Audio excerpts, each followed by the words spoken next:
मालेगांव के धमाके में प्रयास किया गया कांग्रेस के द्वारा कि संघ से जुड़े हुए लोग, राष्ट्र के प्रबुद्ध वर्ग के लोग, बड़े संत, इनको बदनाम करके और आतंकवाद से जोड़ा जाए। मालेगांव वाले बम धमाके में जिस प्रकार से प्रायोजित भगवा आतंकवाद को मढ़कर और सनातन संस्कृति, हिंदुत्व को बदनाम करने का साजिश किया गया, वो बेपर्दा हो गए लोग। कैंसर है देश के लिए कांग्रेस। अगर कांग्रेस को नहीं समाप्त किया जाएगा तो आने वाला भविष्य भारत का अंधकारमय होगा। देखिए, मैं जब पूज्य माननीय साध्वी प्रज्ञा जी से जब मुलाकात किया तो उन्होंने कहा कि राजू दास जी, किस प्रकार से हमको टॉर्चर किया गया कांग्रेस के द्वारा कि तुम कुछ बड़े संतों का नाम ले लो, तुम संघ के बड़े अधिकारियों का नाम लो। तो आप समझो कि कांग्रेस की जो दिमाग थी, जो मानसिकता था, वो शुरू से ही कि सनातन को कैसे बदनाम किया जाए और संघ को कैसे आतंकवादी सिद्ध किया जाए।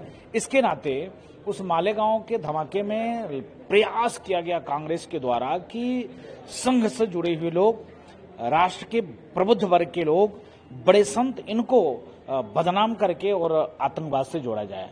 तो ये तो स्वाभाविक था, लेकिन मैं आभार व्यक्त करता हूं, उसमें जो आदेश आया वो आदेश सराहनीय आदेश आया और इतने वर्षों के बाद न्याय मिल पाया और जिन लोगों ने यह कुचक्र रचा था उनके मुंह पे कोर्ट ने तमाचा मारा।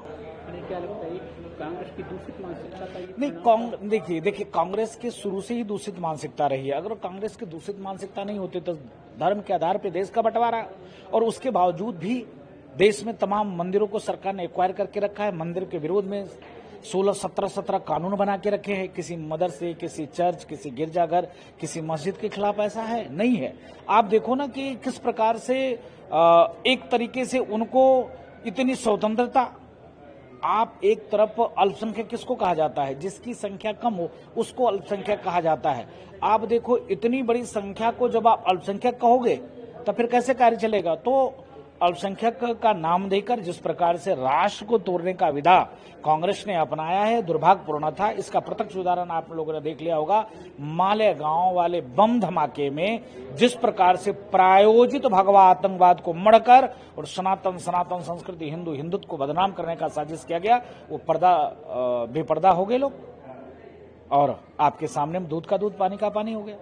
महाराज जी, क्या लगता है कि एक आरएसएस जो संवैधानिक देश की सबसे बड़ी सर्वोच्च संस्था, जिस पर आज तक कोई दाग नहीं लगा था, उसके मोहन भागवत जी को उनको एक तरीके से टारगेट करने का प्रयास किया गया? नहीं, देखिए, संघ राष्ट्र के लिए समर्पित है, संघ समाज के लिए समर्पित है। संघ का बच्चा चाहता है समाज का उत्थान हो, माँ भारती को मानने वाले और भारत में रहने वाले गर्व से सीना करके और भारत को विश्व पटल पर स्थापित करे। ये संघ विचारधारा सिखाती है।